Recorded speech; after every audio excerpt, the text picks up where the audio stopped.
আমি আজকে ট্যাংরা মাছ রান্না করব। ট্যাংরা মাছটা ধুয়ে ভালো করে নুন হলুদ মাখিয়ে রেখেছি।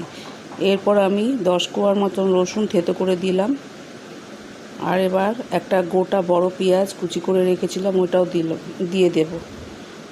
এরপর একটা গোটা টমেটো, একটা মাঝারি সাইজের গোটা টমেটো আমি কুচি করে কেটে দিয়েছি। আর দিলাম হলুদ গুঁড়ো, এবার দেব লঙ্কার গুঁড়ো, আর দেব নুনটা স্বাদ অনুযায়ী দিতে হবে। এরপর দেবো খানিকটা কাঁচা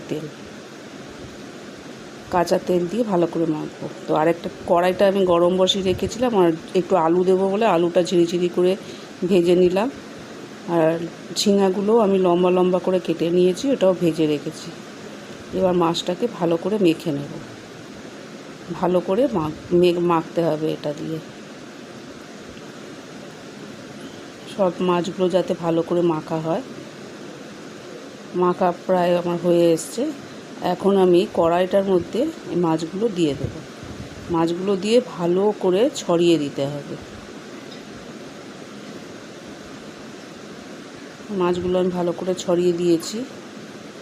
এখন এক পিঠটা হবে।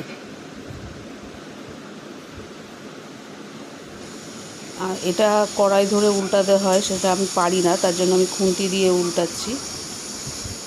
এক পিসটা দেখুন বেশ ভাজা ভাজা মতন হয়ে আসছে। আবার খানিকক্ষণ আমি হতে দেবো। এটা হয়ে এসছে। এবার মশলাগুলো দেখো ভাজা হয়ে গেছে, দেখলেই মনে হচ্ছে যে মশলাগুলো ভাজা হয়ে গেছে। ভালো করে আমি উল্টে দিলাম। এরপর আমি আন্দাজ মতন জল দেব, যতটা ঝোল লাগবে ততটাই জল দেব। খুব বেশি ঝোল আমি দেব না, মাখা মাখা করব। দিয়ে এবার আমি একটু ঢাকা দিয়ে হতে দেব।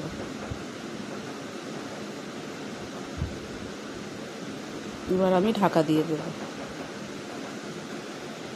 ঢাকনাটা খুলেছি, মাছটা বেশ ভালো হয়ে এসছে।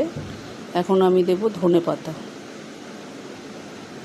আর দেব কাঁচা লঙ্কা, গোটা কাঁচা লঙ্কা আমি চিড়ে রেখেছিলাম, ওইগুলো এখন দিয়ে দেব।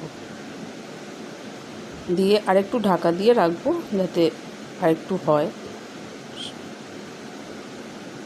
ঢাকনাটা খুললাম, মাছটা আমার হয়ে গেছে। এবার আমি আঁচটা বন্ধ করে দেব।